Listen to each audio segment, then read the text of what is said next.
Welcome back to the Night Shift podcast. We're thrilled to have you join us today for another episode filled with captivating stories. My name is Sharif, and together with me is my co-host, Anna. Hi, I'm Anna, a Term 3 freshman in SUTD. In case you're wondering about the new faces, Sharif and I are two of the new members of this year's Night Shift podcast. And if you're enjoying the show, please show us some love by subscribing to our YouTube channel and following us on Spotify. So tonight we have a very special group of people joining us, the ROOT Cabinet. We have the ROOT President Yirong, the Vice President for Operations Jonas, and the Vice President for Communications Dana. Yes. Okay, good. Thank you. Okay. Hi guys, welcome to the Night Shift podcast. Glad to have you guys tonight. Yes, thank you. Glad to have you as well. You're welcome. Oh, sorry. We are recording this after term, so just in case the energy becomes weird. Okay. Yeah, so we hear and see ROOT a lot through event posters and through the SUTD account, SUTD Live account on Instagram. But what is ROOT exactly? So ROOT is the official student governing body of SUTD. We are formed out of 6 departments, events and welfare. So your welfare events like your bubble teas and events like open house, student org showcase, those are under there. We have orientation as well, you guys will know that. We have finance, they basically manage our ROOT's internal finances. Media and marketing, they deal with posters and just publicity in general for ROOT activities and also helps with other store activities. We've got student relations. So they organize DSM, Dialogue of Senior Management, and they just try to get feedback from the student body on what's happening. I think they are quite active in Canteen. So anything about like vegetarian stalls, halal stalls, more food options, it goes through student relations. And the last one we have is ROOT Tech. So it's our own ROOT IT department specialist. So they've done a lot of websites. Most prominently is the ROOT website. But for events like LCC, Learning Carnival, Learning Celebration Carnival, Night Fiesta, they also built the entire website themselves. They are also looking to build a lot of new tools coming up, like the study planner, FAQ site. So those are some exciting updates that are not done yet. Currently, they're working hard on it. Yeah, so the 6 departments. And we are head of this governing body, I guess, president and vice presidents. And actually, I want to add on top of that, we also have the Student Association Council, the SAC. So this one might be lesser known, but it's another student governing body that looks into more, I guess, serious stuff, the academics. So you have your freshman reps, the ASD, EPD, all the pillars that reps. You have the housing rep. You also have the cluster reps for the stewards. So these people, they are more, I guess, on the serious side of things, they look after their own communities. So for example, EPD, when it comes to course feedback or anything they have to tell their profs about, they bring it up to them on behalf of their batch. So that's the more serious side of things, and we are also the head of them. So as president, vice president, and vice president, we are managing both ROOT and SAC. Oh, okay. Yes. So like the representatives of, well, almost like everything in SUTD, like from the pillars to communities, they're all under SAC, not under ROOT. ROOT is completely different. Yes. Okay. You can put it that way. It's easier to understand. Okay. But you guys just oversee both? Yes. Oh, okay. Cool. All right. Okay. So, but ROOT, what does it actually mean? Is it an abbreviation? Is it just pun? Because I thought like every single like what's it called now? Not FIFA Showcase anymore. It's student organization. Yes, showcase. So every time there's a tree, and there's also the tree in the ROOT Cove. So what does ROOT actually mean in its the word itself? Did I answer this one? So you can do it BP No, BP cannot. So our actual club name is Student Government, or just the government according to our constitution. ROOT is more of, I'm going to quote seeming, a nickname. But in short, the story goes, or as far as we know it, is that it's because ROOT is supposed to be so-called the foundation for all of students' voices and concerns. So we provide them with that necessary foundation and structure, and then we voice them from there on outwards, which is why we are the ROOT, and we give the tree nutrients. Wow, Yeah. Okay. You know what's embarrassing for the 3 years? I thought it was an abbreviation or something. it just never occurred to me like, so it's just a nickname, but officially it's a student government. Yes. Just like it's in all caps. Anyway, I thought it was like we thought it would like stand for something like. It stands for something, but it's Yeah. not. It's Yeah, not. It's not an actual acronym. Okay. Okay. I see. Cool. So if I'm not wrong, you three are the 12th root 12 cabinet, right? cabinet, yes. So that means that the root formed with that 12, so like 12 years ago in 2012. Yeah. Is that when root formed? Yes, 12 years ago, that was the first president of Root, second president of, so 12 years ago. Was it necessary for the school to have a government? Because our school is considerably smaller than the rest of the universities. But why was it like the pioneer batches felt that it was important for student government to exist? Is that it's because back then they had this, like when SUTD just started, so the officers had the first batch named as campus builders because they wanted to like involve the students in building like the campus, and like give ideas to what the campus should have and stuff like that. And then after a while, the students were looking for like a leadership role, like amongst the students, like someone to take lead in this whole project. So that's they gathered people. It was based on a voluntary basis. Yeah, so they gathered a few people that wanted to be involved in these like leadership roles, and from then on, it kind of just grew from there. It started off with 12 people at first. 12 people managing like 5 departments. Yeah, and then it grew from there. Now we have like 78 people now. Wow, that's a lot. Okay. And it's a mixture of different batches, right? From Yeah, it's a mixture of different freshies batches, yes. all the way to the seniors.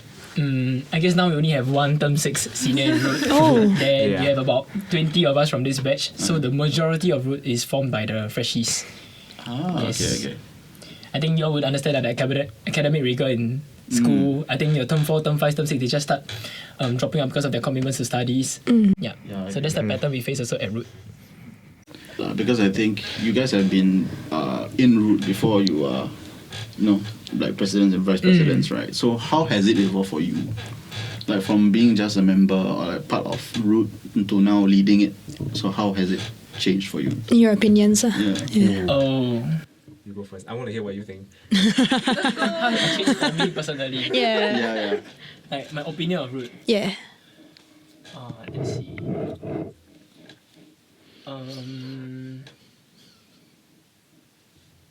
Okay, I try something. President thinking face. This is exciting. Okay, honestly, when I joined Root, it was only for one sole purpose. It was orientation. I just really wanted to execute orientation. So that was the only thing on my mind. Then, nearing orientation, and once orientation ended, I forged a lot of bonds with a lot of people. Like, I think through orientation alone, I got to know like half of my batch, which I would have known otherwise, and saw a lot of freshies faces. Knew quite a bit of seniors as well. Interacted with the officers a lot. Yeah. Then it's only after that I realized that hey, I'm actually interested in just doing more things in general for like the good of people, like just to make life convenient for everyone. Just do something for the sake of the student body. So being in orientation doesn't give me that position. So I remember that after orientation, I asked the cabinet then to transfer me to student relations. So I went over there just to find out what they were doing there lah. Because when I was in orientation, I had close to zero knowledge of what everyone else was doing, right? Then only like in the months leading up to the elections and investiture, I got to learn about what the other departments did, and they're all doing quite a lot of stuff, equally a lot.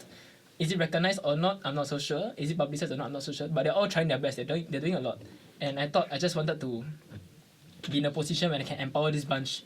Because I think I have the capacity to put my mind into these things. I don't think I'll get burnt out. I can constantly think about, hey, how can I help you do this job better or that job better. So to be that position man, I had to be in the cabinet somehow, I guess. So one thing led to another. Now I'm here, and I think the purpose I see for myself and for Root is basically just a place for anyone who wants to serve, and there'll always be people like that. Anyone who wants to serve, when they come to Root, I hope they get what they want out of it. Like they're empowered to do the jobs they want to do. Yeah. Alright. About that, yeah. That's very heartfelt. Let's go. That's great. Love that. Okay, following up. How has it changed for me? I started out actually same as him. I wanted to do either orientation or events only. It was like only those two. So I worked with him in orientation. He was my boss. I was the logistics boss. Yeah, and working with him in orientation was honestly like great. It was amazing. He did an amazing job. Thank you, Yirong. Wow, thank you, Jonas. Yeah. So after orientation, I was admittedly kind of burnt out, but like I still had like other roles to do.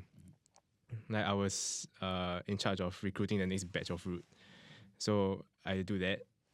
And then, fun fact, I joined student relations with him for 2 months, but I didn't do anything because I was planning open house.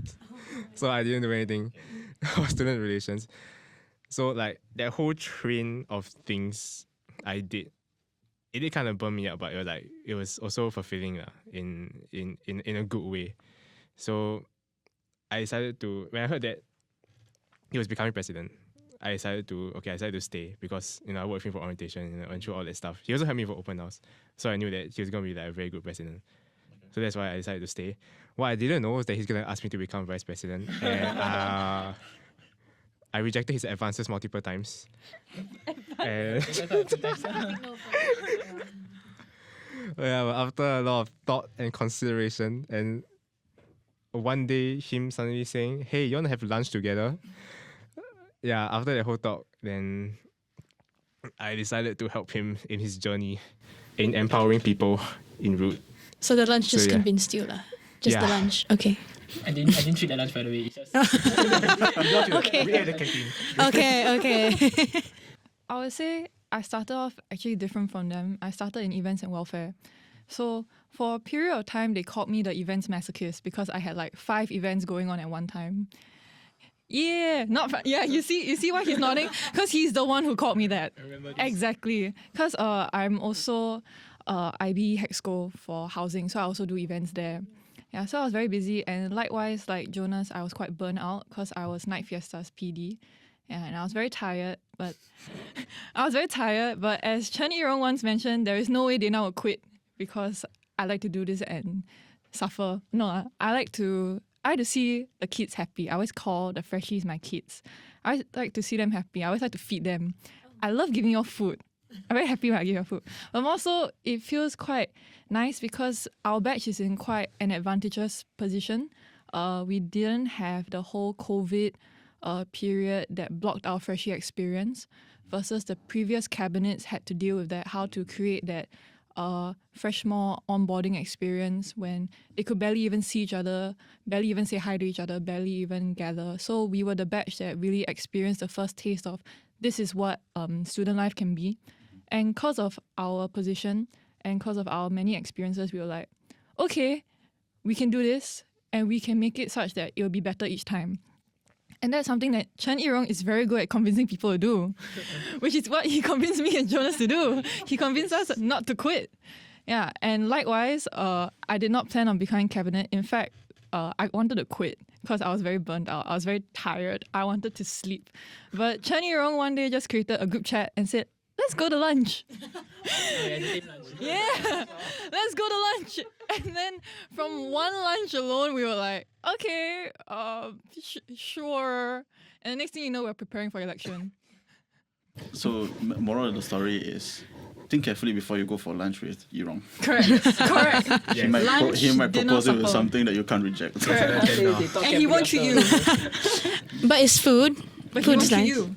Oh. I didn't. Not I wouldn't. You wouldn't. But would you, Yirong? I would not pay me not to right buy their position in cabinet, but My bank account is still open. Only 290. I mean, Dana just treat us bubble tea just now. Oh, So that's it goes both nice. ways, Okay.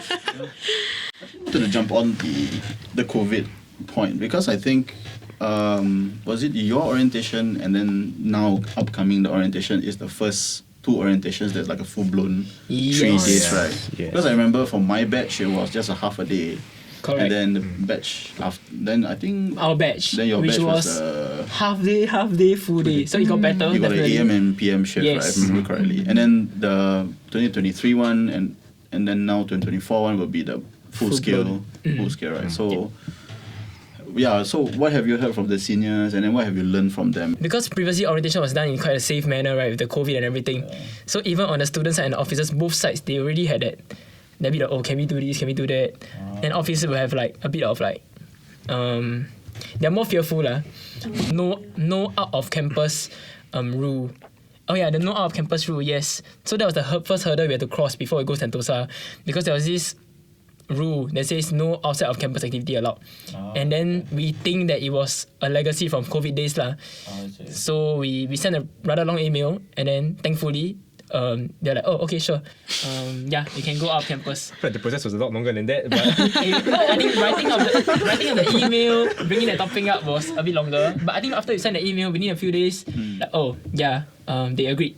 Okay. Then say, oh, okay, Sentosa or going outside is possible. But of course, there was a whole lot of other issues before the Sentosa got through lah, like the money, Transportation too, right? Transportation, yeah. But once you got the money, and we also had to convince them that it was going to be safe, that kind of thing. So at that point of time, they were like, no wet games, no going near, or whatever. There were a lot of things. I think even right now, there's still that. There's that. But I think right now, if you attempt Sentosa or any form of outside campus activities, it should probably be easier, because now the office has experienced it and they've seen it happen lah. Yeah, so I think that's one good thing from orientation. Definitely a lot of things we had to push boundaries for lah, I guess.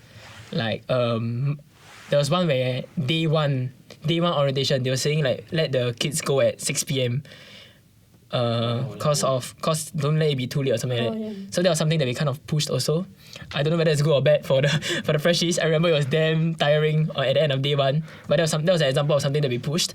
And also managing a larger crowd, because this was something that the previous batch didn't experience, where they could just shove everybody into a single ISH. But for us, and now for the current batch, they have to think about the whole school's not gonna fit within one ISH. How are they gonna like split the attention up and stuff like that? So these are the things that we had to think of, which was not that bad lah. It was fun lah, I think, to get through these struggles. Honestly, I think it's just like our activities were way more, or the activities that we planned for, because there's no COVID, it was like way more intense. It's a lot more physical. So like for orientation for our batch, the one that we went through, it was very like most of the games were very relaxed, like just in an aircon room doing. Right? Am I remembering this right? I am right. It was less active lah. Less active. Okay. Less active. So yeah, no outdoors. Yeah, and also the fact that it was only half day, so it was quite limited on what they could do. Yeah. So like there was a huge jump in terms of like intensity of activities, which our programs department was dying because of that. Like they felt like for a lot of stuff, and plus Sentosa activities as well. Yeah, I think that's the biggest jump I feel for me. Finale was like the same, I think. Yeah, finale was the same. Finale was the same, which is weird, but yeah, it's the same. Yeah, we enjoyed our finale a lot also. Okay. Yeah, we just had to bring that forward. And then I think this year they're gonna bump so much more effort into finale. They are. Yeah, they are, right? Yeah. When I was in poly, I was supposed to become an OGL back then, and then COVID hit, so that was like stripped from me. And I was quite lucky enough that the next time, and I guess the only other time I'll ever become an OGL was under their orientation. And they set this standard which is like, whoa, like this year's batch knew the standard that these two and the rest of the committee set, so they're like, we have to hit it. So y'all did good. Let's not get it too toxic, but yeah. It's not toxic. Everyone knows Chen Yirong. Yeah. Oh, I also want to mention that time. I think when I first proposed cheers, right? I think now y'all cheer like nothing but when when I first proposed cheers within the main comm, wasn't very receptive.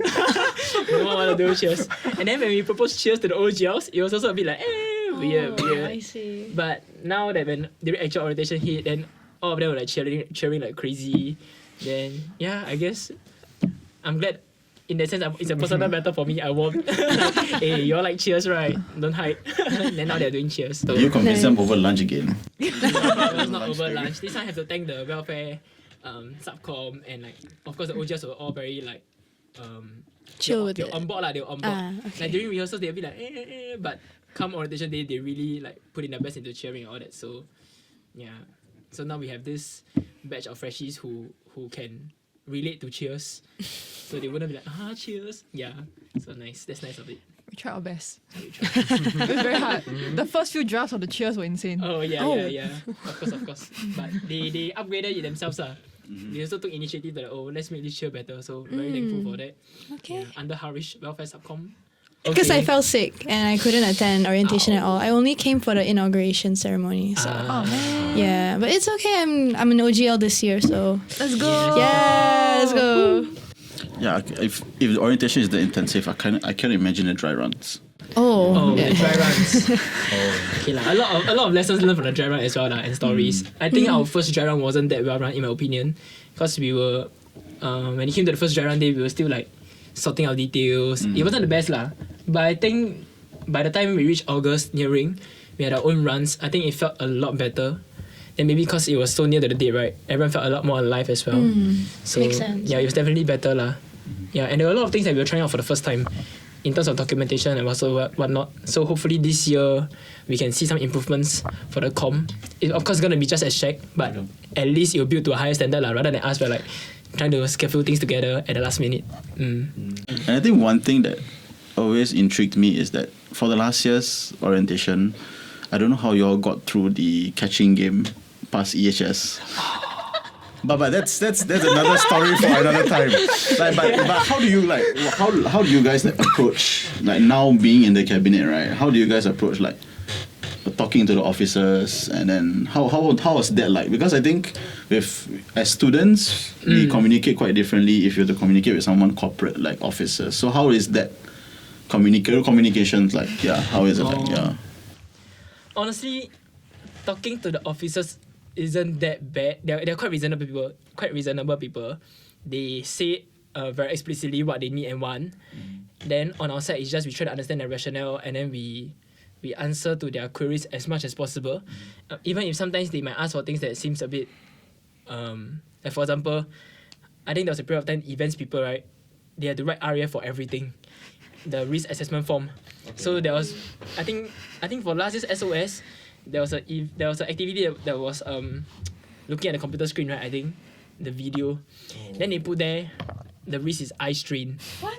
Then doesn't make sense, right? But I think that comes from some form of misunderstanding lah. Because I think we worked with officers before. If your risk is really that low, they don't need you to write something there. It's not about force fitting into a admin procedure. They actually have a lot of rationale behind these admin procedures. So I think most of the time it's the students that warp it lah somehow. So if not, actually they're quite good to work with. Now, for example, the block catching game, right? We share the same concerns with them. What if students fall down the staircase, fall off the building? There was a lot of such concerns, and they were quite real, right? We didn't want that to happen.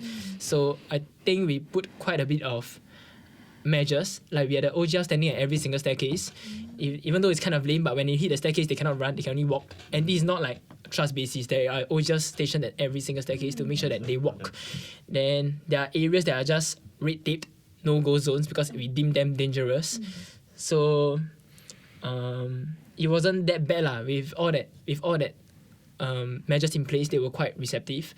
I think maybe I'll speak up on behalf of EHS. I'll take the chance to say the RAF is really just for you to at least pay attention to the risk involved. It's not so much for you to fill up some form of paper whatsoever. It's just for you to put a second thought to it, and then if there's any risk, write it down. If there's no risk, explain it, and then I think they'll be fine. It's not that bad working with the officers. Yeah, although it may seem like they're asking for much, but I like to see as they're being prudent with their job. We just understand their point of view, then we just respond accordingly. It's not that bad. Working with officers is not that bad. I think once we met with all the office people, like when we first became cabinet, like we arranged meetings with like basically almost every office, so we can connect like a name to the face, you know, when we email them. Yeah. And when we talk to them in real life, most of them, they do seem passionate about their job. Like they do want to do well. It's just that sometimes there are misunderstandings and stuff like that, which result in some bad decisions being made. Then we will, on behalf of the student body, we will bring up such concerns lah. Like, yeah, we'll email them, and because we've really met them, we've really talked to them. We become more understanding towards them, yeah, and they become more understanding towards us also. Like we are willing to hear our point of view, yeah, and change anything if necessary. But I think the office that I work with more is Office of Student Life, OSL. Yeah. Honestly, I don't think I work with that many officers. Unlike him. He works with I receive requests here and there from the officers, but yeah. it's handled in a more it's new to me also, suddenly there are officers reaching out to me individually. So I'm still working through it. Like for example, I think the recent one was the mascot idea. Right? I don't know if you heard of it. They wanted a new mascot, and then it came to like me and Hetavi, our M&M secretary. So that was like as an example of officers reaching out to us, which is good. We applaud it. We like it when the officers reach out to us. But okay, just to not say correct but Jonas said bad decision, right? I like to defend them a bit. It's more of like Sorry. bad to us, but I would like to say that their rationale behind these decisions are not unfounded. It's always founded. It's always they're actually quite passionate. They want to do things in the interest of the student body, but maybe the way they communicate with the student body and all that can be improved, which we have told them before So hopefully it improves in the coming months and maybe years to come. To clarify, it's misunderstandings. That seem like bad decisions. Misunderstandings. Not on the same page. But in general, when we talk to officers, it's quite key to note that they're just trying to do their jobs properly. And as cabinet and as students in general, we're also trying to advocate for our own interests. So the key thing is to understand from both points of views and try and come to a resolution that's good for everybody, especially because most of the faces that we students see are actually not the highest tiers of management, which means that they also have people to answer to. So if we propose something to them, but we can't give them concrete ammunition in a way, or concrete evidence, concrete support to why we want things done a certain way, they also can't push for our interests. So it's quite key that when we go into any conversation, we're open to both sides, as well as management and officers always have things that they can't tell students, which we will never know. So it's quite key that when we try and convince them of certain ideas, we also try and listen out for if there are certain nuances that we just can't be told of as students. Yeah. But I think the nice thing is that because we're a small school, we actually know most of the faces in office. So it's quite easy to talk to them. Like even when we see them in the canteen, we say hi. Yeah, we see them in the canteen, we say hi. We don't have to say Miss whatever. We call them by name. It's quite chill. It's quite chill. It's quite chill. Yeah, we do. Very nice. They're all very nice, and most of them have worked here for very long, so they see SUTD's progress as their baby. They won't do anything that will harm it. And with every batch, they're the people are different, their ideas are different, they're quite open. Then I guess the other thing is when we communicate with them, you need to take note that not everyone, including ourselves, might be the best at communicating what they want to say via text or email. So sometimes we do take meetings offline, and that's when a lot of the ideas get followed through, which is really good. That's the advantage of a small school as well. We can have those meetings. In bigger schools, it's quite hard for them to have face-to-face meetings with officers all the time. I think this is an opportunity for everyone to get to know you as people, as three friends, right? Three friends. Right. Yes. Three friends. Three best friends that anyone can. Three best friends. Okay. Right. So for Yirong, the first one, what would be the three things that Yirong would buy if he won the lottery? Well, good question. I myself don't know. Just the first thing, the first three things maybe you think of, maybe something that you've been wanting for quite a while, He really has a think bag. Wow, damn say buy lottery, you're talking about $1,000 purchase. Oh, come on, man. Wait. I think I got the perfect answer. I think I got one that he might actually put. I hope. Gee, this lottery, how much?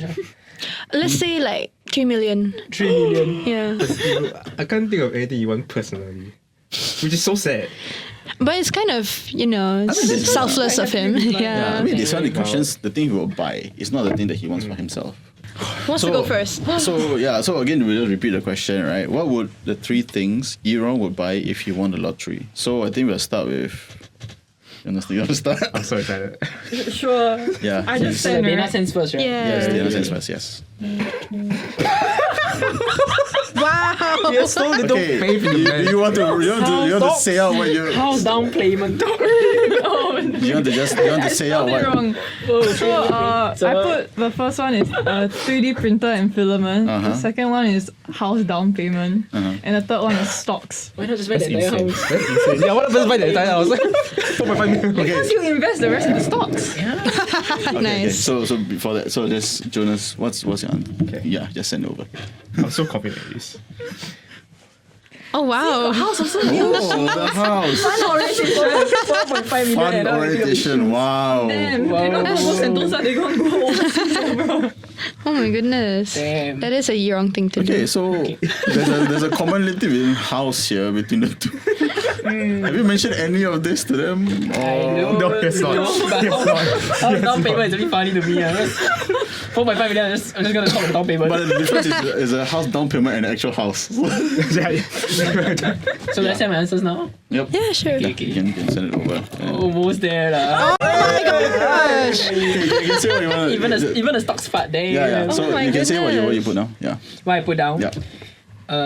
Firstly, it's a house cost a bigger house law. For parents, I guess. You guess It's just a house. It's just a house. It's just a house. Okay. And second is a van.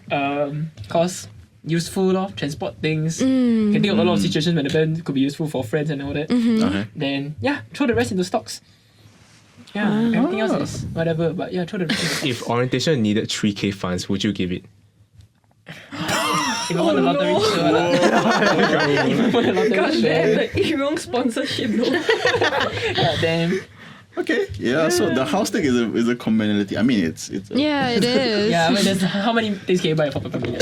I think this is a generational concern. I think it's House. on top of the mind. So Just yeah, house. a house. All right. So Okay, it is after term. So what is Jonas's ideal rest day? Oh my god. The first thing he's gonna say is it's Jober. Oh my gosh, true. Ideal rest day, Jonas.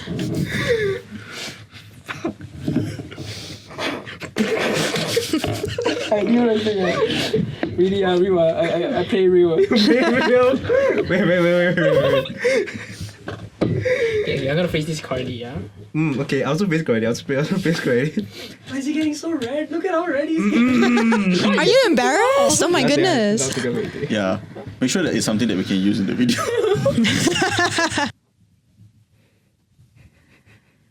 Why are you laughing? Maybe At it's this funny. point, the moment you see it, you're gonna agree with me already. I know. What? I know it. It's fine. So I think mine's very general. the question was, it is after term. What is Jonas's ideal rest day? So Dana, you want to go first? Sure. I think I'm gonna agree with point one. Okay. No talking about root or SUTD in general. Sleep and lots of food. And be a couch potato and watch show or play games all day. First of all, third one is plain rude. I do not consent to you being calling me a couch potato. I didn't call you a couch potato. I said Be- hypothetically, Okay. you would become a couch potato. Would you? If given the chance. If given the chance, would you be a couch potato? Yeah. I wouldn't say yes, but Very nice. Jonas. Okay, Jonas. Would you like to reveal? Okay. Okay, fair. Spend the whole day just chilling or gaming with three. friends. I guess I'm too. Got go out. I do the same. I never go out. Chilling and gaming with Yeah, friends, everyone's chill. like, Okay. You want to maybe like mention a bit of activities, like what kind of thing would you do as chill? Honestly, it's chill. It's just. I mean, to me, it's like just sit in the same room and just talk about like life, everything that happened this term. Right. You're Living in his Is room. it a physical room or a room in Discord? It's a physical room. Oh, there's a Discord Yo. channel. There's a Discord channel. I mean, I do go home and play with my friends, like on the Discord, in the Discord Yes. room. Yeah. And what game would it be? Oh. What game would be like CSGO, the conversation Definitely like CS:GO. Oh. game would be? Overwatch, Baldur's Valve. Gate, Overwatch. Overwatch, okay. Baldur's Gate. Baldur's Gate, nice. How long have you touched games? You forgot? Stop account 12 versus hours. the last. Wow, okay. mean, So it's he after still has time, yeah. Now, 4 p.m. 12 hours, that's 2 weeks. Don't calculate. Don't look into it. Don't calculate. If I were to eat one cuisine for the rest of my life, So what would it be? It has to be. There's only one answer, right? You won't betray me, right? There's only one answer. There's only one cuisine. Yeah, okay, true. We just had this conversation. Oh, really? Kind of. Just Wait, did we? No, just because you're flying off. We briefly talked about it. Wait, did we? You don't keep track of your convos, Jonas in man. my life, the other Jonas I know is Jonas Brothers, please. My goodness.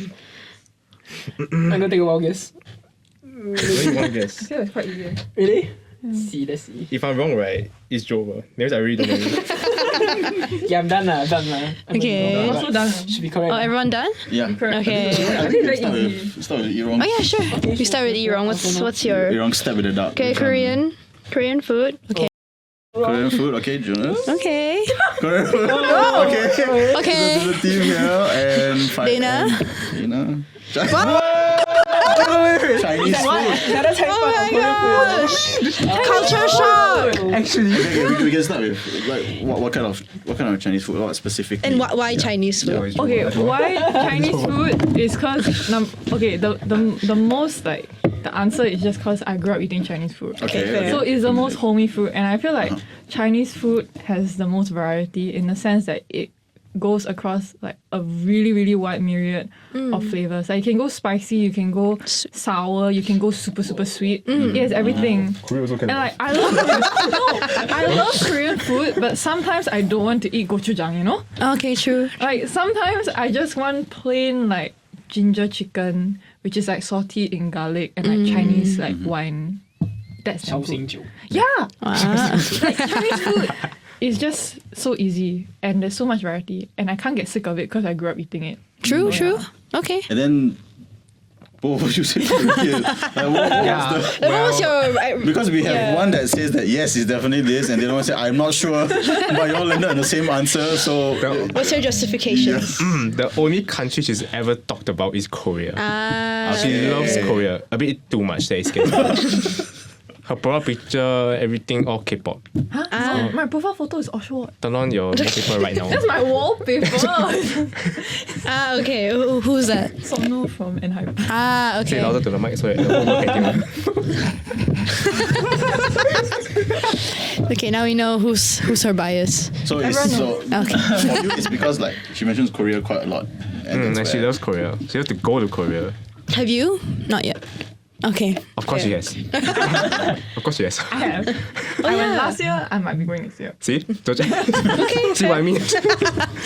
And Okay. you know, where did you? Is it wild guess or? But I was a bit. I felt like I might have heard something about Chinese food before. She said she missed Chinese food. I think there was some conversation, but then, yeah, Korea was all that she ever talked about. I see. Okay. When did you mention Chinese food? Now I'm curious. No, because he's going to Europe for exchange, right? And the first thing that I said, like, I'm sorry if this is a bit stereotypical, is, are you sure you can eat bread every day? And one of my main concerns when I was applying for GXP was I was quite concerned with my food choices. Like, I knew if I went, because I went to Study Europe plan once secondary. for a holiday, just for 1 week. Study plan And by the secondary. third day, I missed Asian food. So I knew if I was going to spend 4 months in a country, I either had to cook or I had to have really good access to Asian food. That's so Asian of Yes, you. and then remember this Asian food. Yeah, I think Asian food is Well, Go okay. to Jess hands because this is going to get spicy. Oh dang! What is the response of Root when the announcement of the increase of hostel pricing in February was made and the formation of the Somapah Hostelites to appeal against the sudden increase in prices? So, like, what was your response to that? Let's start from step one first. Yeah. And go gradually into. Yeah, one by one. Yeah. in a way, me and Yirong are the most involved because we're also in the housing committees. Yeah. So as Root, the first thing that we did was we blasted out to our own rooties that it is key to note that we do not represent our own personal opinions when we're talking about it from a Root stance. So Root's whole purpose is to, speak for the students. So it's important that we speak for the students' opinion, like as a body, not really our own personal opinions on the actual matter of housing fees, because everyone will have their own opinions, right? And then the second thing is that the way that ROOT has evolved is such that more so when it comes to housing issues, the student government themselves don't really take charge, but instead it's actually the SAC's housing representative. Yeah, so there is a separate role, it's also an elected role that takes charge of housing issues more so. So when we approached the issue, what we did was we worked really, really closely with the housing reps. There's 2 of them. Like the cabinet worked really, really closely with them, and we facilitated a conversation with senior management, and we brought in students to come and voice their concerns directly. During that conversation, there were students there in person. There was also people who brought their concerns up online, and all of them were addressed. After that, a set of minutes were released by the housing representative, and after which the Somapah Hostelites movement was publicized.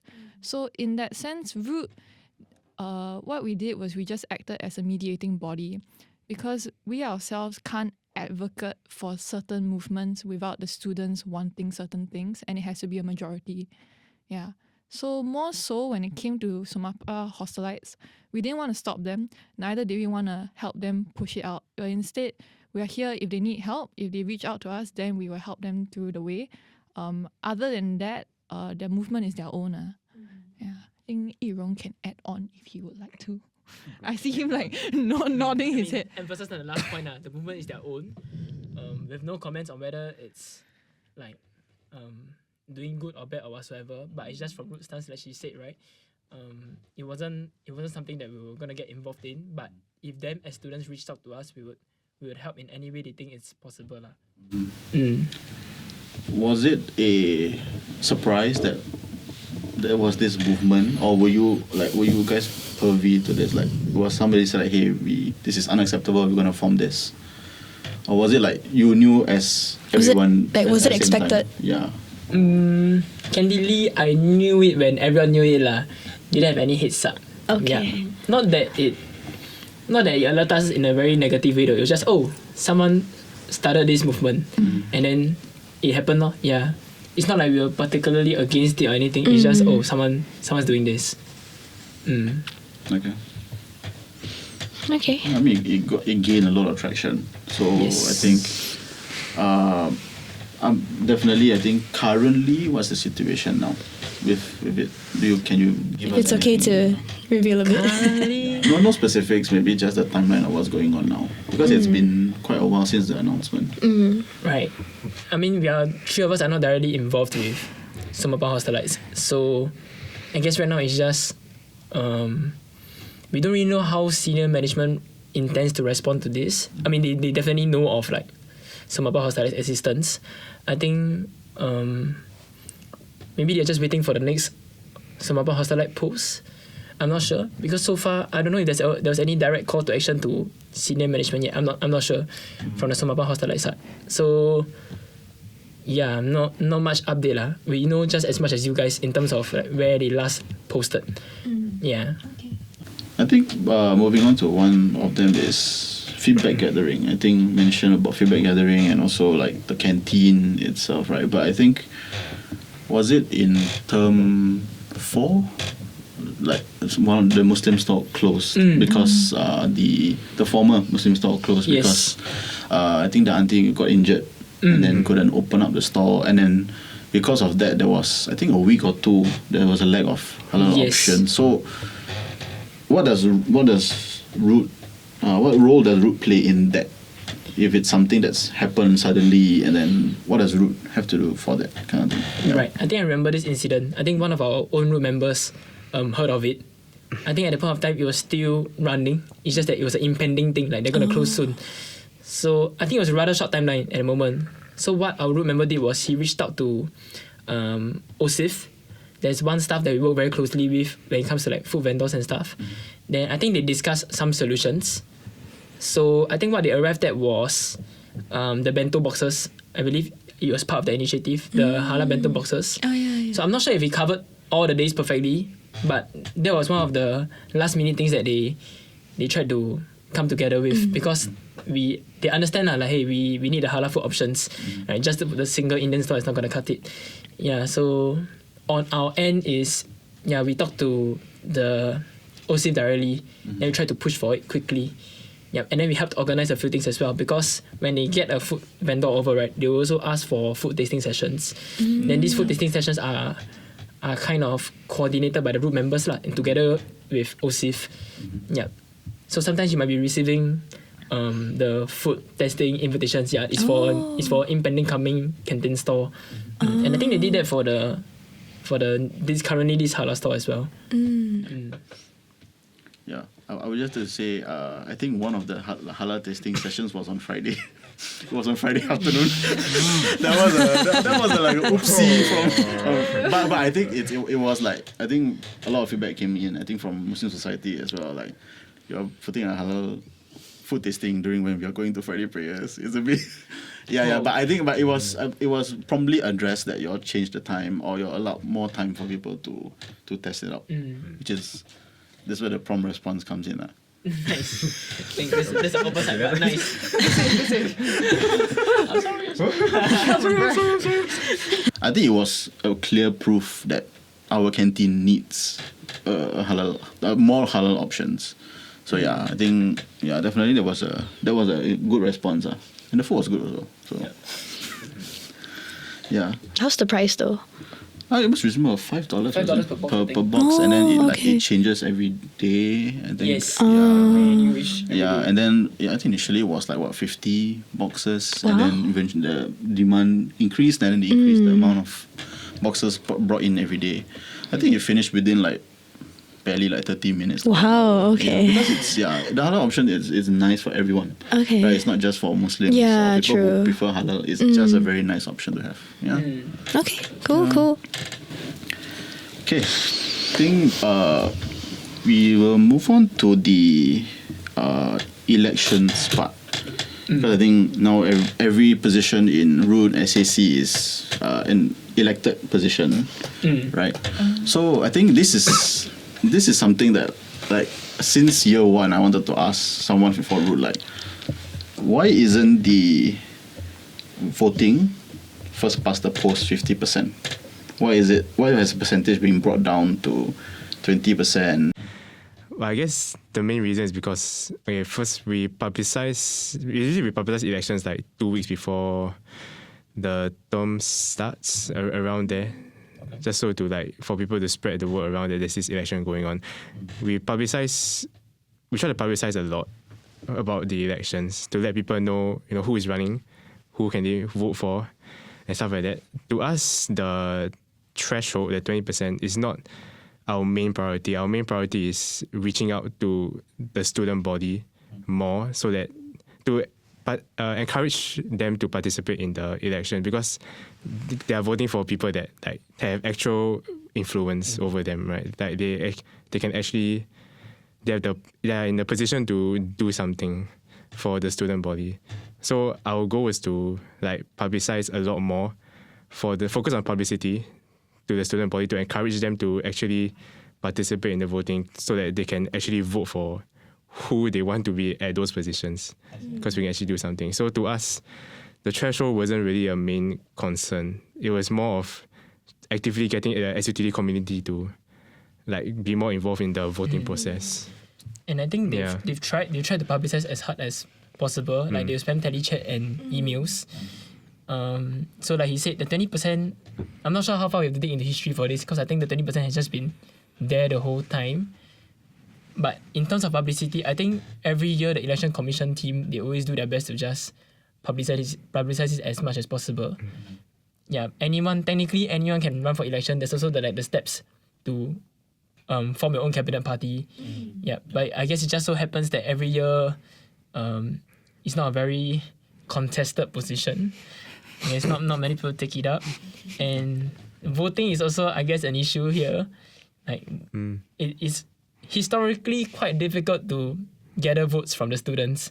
I think even for our current iteration of elections, fortunately we crossed the mark, but there were some reps that couldn't get the number of votes required also, and this could be very little, maybe in the course of 50 you just need 10 votes, and we couldn't even get that. And it's not because they're unpopular, it's just people don't vote unless we pester them to.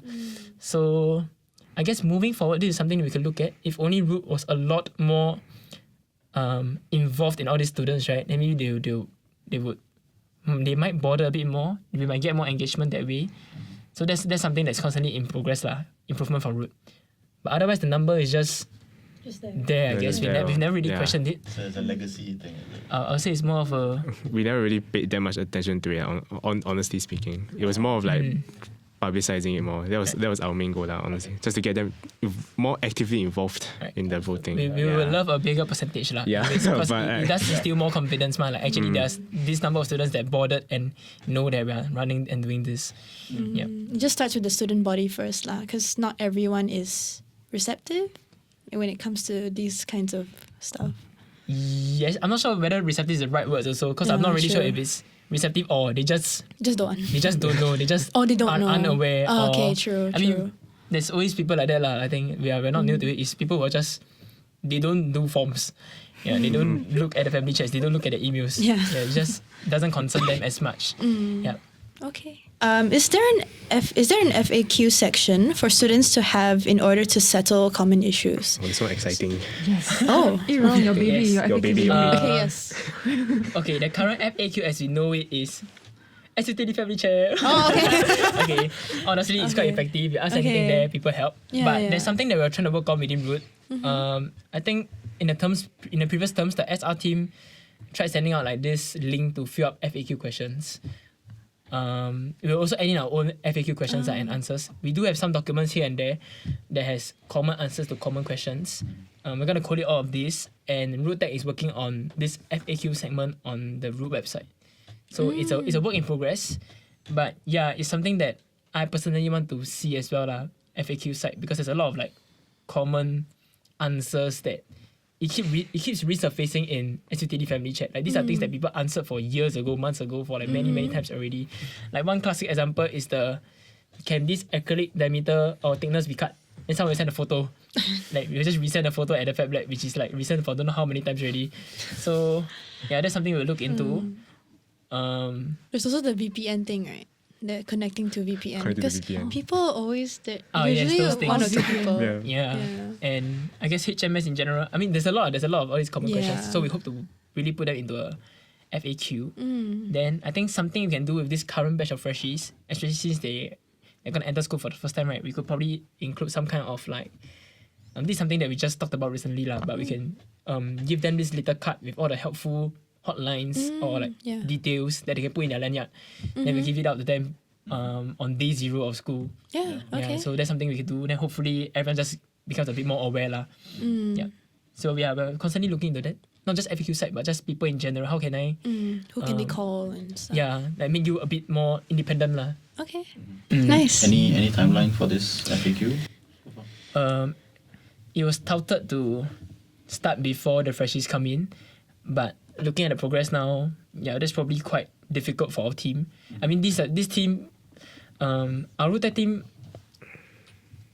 most of it are seniors driven also, and the seniors have been in academic terms for the past 3 terms, so it's quite busy for them. Now they're trying to start to like get back up, so don't have a definitive time. Hopefully, honestly, in my opinion, if it's this year, it'll be good by the end of this year.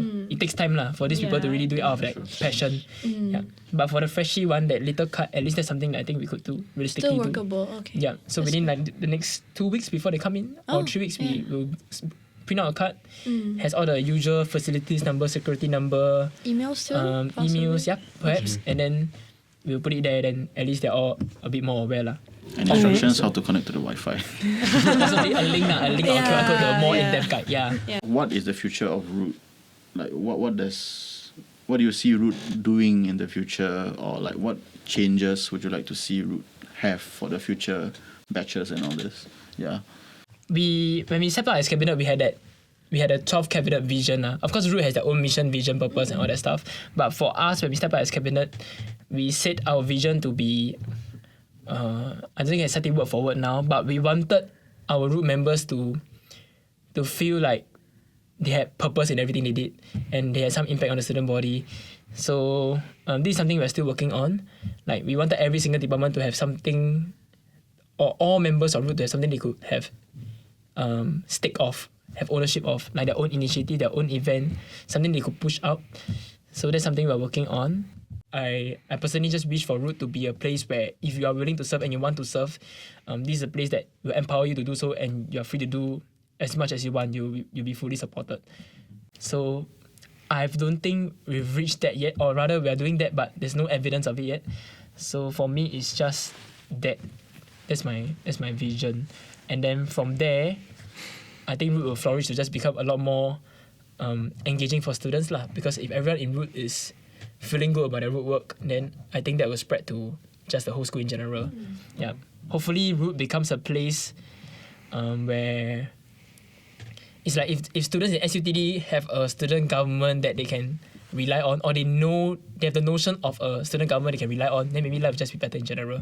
And I don't think we've entirely reached that yet. So that'll be the future for ROOT. I think for me personally is actually what the first thing he said about like everyone in ROOT feels like they have a purpose in what they do. I was really driving for that. Like I really want that to happen, because when I was in ROOT as a junior, after orientation, my passion did kind of die, like for it to be, because it did kind of burn out. Yeah, so I really want that like sense of purpose within every ROOT member, because I think it transfers to the quality of their work also. Yeah, which help the student body a lot. So that's what I really want to do. Like even if they leave at like the end of term 3, right, due to that like, academic stuff, like, or they feel like they cannot handle like ROOT and academics, even if they leave, I want them to leave with like a sense of fulfillment, like they actually did something. I would say, just to add on to what they said, I would like to empower them, just because I feel like within ROOT, there's so many opportunities that they don't get when they are just a regular university student, or even when they were in JC, Poly, and any of their other educational institutes before that. Like the opportunities to speak to management, the opportunities to be a voice for a larger population, those are things that not every student can say that they have done. And those are things that are quite key skills when you go out to the workforce, being able to speak to people of higher positions and try and voice your own interests, and how to balance stakeholder values, right? That is something that not a lot of people can learn, but it's something where I hope that all of the rooties, because they have that kind of experience, they can bring it out. Maybe they can teach their friends, and when they go on intern and even work next time, they have that like, I've done it before, I can do it again. Yeah. How? Did the tone come off good or not? Yeah, Thank you. Don't come out very good. Don't come out very good. Thank you. I think one thing that I think we also want to mention is the recruitment for new ROOT members. Right, there's several names over the years. There's enROOT, there's But for since we've joined, it's been called enROOT lah. Consistently, this year will be called enROOT as well. Yeah, like how has that been for like recruiting new ROOT members? Has it been very effective so far? Because I think a lot mentioned burnout because of a lot of activities and all this, right? But is that very effective to not just recruit, but to see which members are like fit for ROOT per se? Because I think that's like the first interaction with the student government that any in SUTD has, right? So how has that for you guys personally entering enROOT and then now looking forward to the next batch enROOT? So how has that? I think enROOT has changed over the years, or rather the enROOT that we've entered, the enROOT that we organised, and now the enROOT that we are going to organise, all has slight differences, but a few key things remain. Number one, there's definitely the interview, and number two is them planning an event. So we are keeping these elements. Not sure how effective it is, but I think it's effective to a certain extent. Like for example, when you plan an event, right, with people of voice, last year it was random people grouped together and plan an event. Yeah. So from there, it's not just about looking at them, seeing their group dynamics or whatsoever. It's also for them to realize that if you're gonna do ROOT, this is like a certain degree of effort you have to put in. So it's not just us interviewing them or screening them. It's for them to realize that this is the place they're coming in. Is the place that they want to be in. Yeah. So I think in the aspect is doing well. Everything else is subjective lah. Interviews whatsoever, these are like really highly subjective. But we'll still keep it because it still serves a purpose, like getting to know them. My answer to that is as effective as it gets. You know, interview. Of course, there's always things that we can improve about the interview. This is something that we're trying to do. Even for the enROOT events as well, how could we help manage burnouts? How could we help make quality events of higher quality, for example, etc. How should the root people hold themselves when they mentor these to be rooties? So these are things that we'll constantly try to don't use the word optimize lah. We'll try to optimize, you know, make it better. The enROOT events, I think what he said was like what I was thinking of is that it gives them a glimpse of what you would do in root. You know, some people might go in there and actually find it kind of boring, or some people might actually kind of find it like too hard to do all these things while they're studying. Then like it gives them like a real experience of what they will do in root. So I think it really helps them in their decision making. Okay, do I want to stay in root or do I want to, you know, get out of there, right? So I think the enROOT events are actually kind of to me it's kind of important in a sense because it really gives them a glimpse of what they are going to do. Except for maybe root tech, there's also another thing we are looking at. How are we gonna like let them experience what they're gonna do in root? Because you know root tech they're not gonna plan events. They're going to like actually make like software that's like beneficial to the school. So yeah, that's one problem that we are currently solving. Yeah, I think we've got some of a plan for it already, but yeah, the interviews is kind of standard.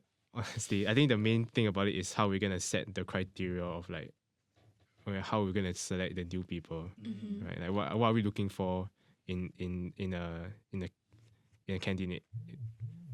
Candidate. What did I just? Candidate. What did I Are you say? hungry? I just I know what I said. Candidate. Candidate. Yeah. I guess just because I went to events and welfare for my first department, doing the events was very beneficial to me. But I think more so looking at it from our perspective as seniors, in a way it tests their sense of purpose and sense of fulfillment. Because sometimes you do get burnt out, but at least for me, the event's masochist, right? At the end of the event, you feel that sense of fulfillment when you see your friends having fun. And then that will tell you whether do you feel like doing all that work was worth it, or it will drive you to, okay, I see that there can be some value out of this. Next time when I have more experience, can I do better? And then that would be the thing that tells them, do I want to continue with this or not? Especially because of the period of which we have enROOT.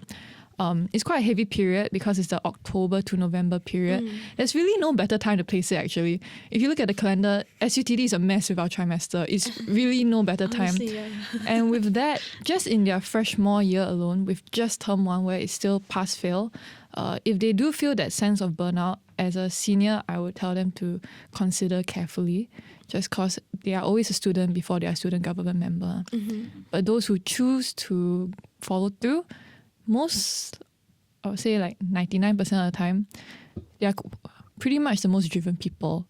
Yeah, and even when we burn out, like you see these two fellas who burn out all the time, we're still here. We're still here. We're still driving the purpose, you know. Not to say that burnout is good, but to say that mitigating it is always going to be something that every cabinet is going to work towards. But in school, it's definitely slightly inevitable. So it's a matter of whether your purpose is going to get you through or whether you're just there for the lols. Thank you guys for being honest and straightforward. Surely being in root is not an easy task, and having the perspectives from all of you is something to be valued.